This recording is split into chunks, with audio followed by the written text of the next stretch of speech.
तो चाहे वो बुद्धू हो या बुद्धिमान हो, बैठ गया जाके, अब वो चाहे सीले या दोबारा से कपड़े फाड़ दे, वो तो वही कर सकता है। आप तो उसको हटा तो सकते नहीं, जो जो चल रहा है अभी देख सकते हैं आप। ठीक कह रहे हो आप, बिल्कुल आप ठीक कह रहे हो। 10 साल हो गए वोट देते सिखाते रहेंगे तो अगला 100 साल और निकल जाएगा, तब तो हम निपट गए रहेंगे। और होता तो यही दिखाई दे रहा है। इस देश को कनाडा के बराबर आने में अभी 50 साल लगेंगे। अब बताओ 50 साल हमने कहाँ देखे? ना आप रहोगे ना हम रहेंगे 50 साल। और किसी से ये नहीं पूछा कि पाकिस्तान और अफगानिस्तान के बराबर आने में अब कितना वक्त रह गया है। दोस्तों नमस्कार। देश में लोकतंत्र के जो हालात चल रहे हैं और जिस दौर से हमारे देश का मौजूदा लोकतंत्र गुजर रहा है, उसके आगे में उसके बारे में लोग क्या सोचते हैं। हमारे साथ प्रबोध जी हैं। प्रबोध जी उस टाइम के स्टेट बैंक ऑफ बीकानेर, बाद में स्टेट बैंक ऑफ इंडिया में मर्ज हो गया, उसमें मैनेजर रहे हैं। और प्रबोध जी भी जंतर मंतर पे आए हैं महिला पहलवानों के समर्थन में। और प्रबोध जी, क्या लगता है आपको कि आज के लोकतंत्र किस दौर से गुजर रहा है? बहुत बुरी दौर से गुजर रहा है। सबसे बड़ी बात मैं एक ही चीज़ जानता हूँ कि जो परिवार का मुखिया होता है, अगर मुखिया बुद्धू है तो देश का भला कभी नहीं हो सकता, कभी नहीं हो सकता। देश का मुखिया मैच्योर होना चाहिए।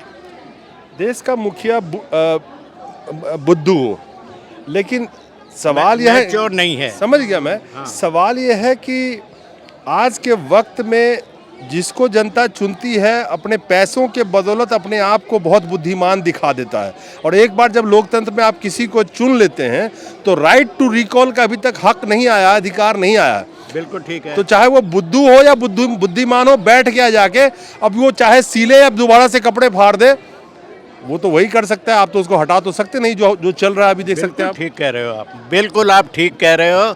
ये हमारे देश का दुर्भाग्य है। हमारे देश का ही क्या, हमारे बच्चों का भी, आने वाली पीढ़ियां भी भुगतेंगी इसका। आने वाली पीढ़ियों को भी ये भुगतना पड़ेगा अगर हमारा देश ऐसे ही चलता रहा तो। लोकतंत्र में आप देखेंगे कि जो जिसको हम चुनते हैं, चाहे आप पीएम मान ले, सीएम मान ले, किसी का भी आप नाम ले सकते हैं, उसके इर्द गिर्द पूरी टीम बैठी होती है, जो जनता के पैसों की ही कमेटी बैठी रहती है, ब्यूरोक्रेट्स बैठे रहते हैं सलाह मशवरा देने के लिए। ऐसा तो है नहीं जिसको चुन लिया वो अपने मन से चला लेगा कुछ। तो ये किस तरह से देश को चलाया जा रहा है?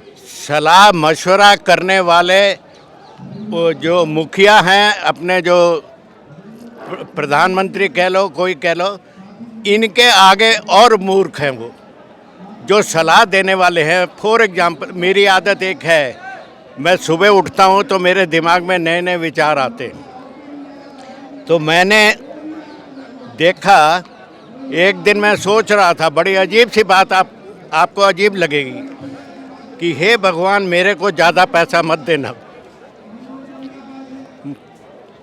मैं भगवान से कह रहा हूँ कि मेरे को पैसा मत देना, क्योंकि मैं जानता हूँ इससे दिमाग खराब हो जाता है।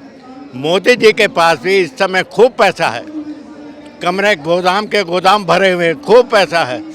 तो भुगत कौन रहा है? हम भुगत रहे, जनता, गरीब जनता भुगत रही। जनता के पास रास्ता क्या बचता है, ये बताइए मुझे। हाँ, जनता के पास रास्ता ये बचता है कि हर आदमी एक आदमी को शिक्षित करे। मैं इनको शिक्षित करूं कि भाई वोट कैसे देना चाहिए। वोट देना नहीं आता, उसका फल भुगत रहे हैं हम, और भुगतते चले जाएंगे।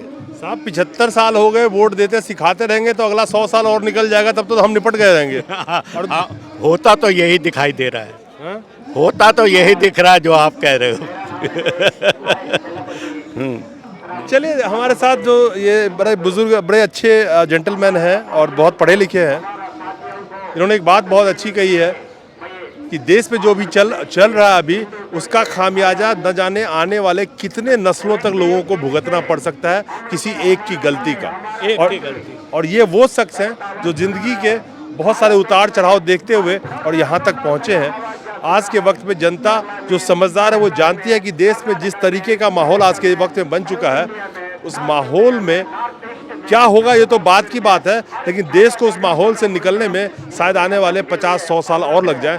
आराम से लगेंगे। मेरे एक मित्र अभी कनाडा से आए हैं, कनाडा वो 1 साल रह के आए, तो उनसे चर्चा चल रही थी। मैं देश के बारे में चर्चा करता रहता हूँ, वो बोले कि इस देश को कनाडा के बराबर आने में अभी 50 साल लगेंगे।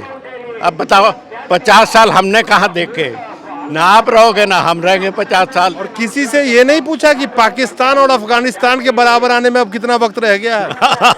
हाँ, ये बात तो नहीं हुई। हाँ? ये बात नहीं हुई? नहीं नहीं, नहीं। चलिए, थैंक यू।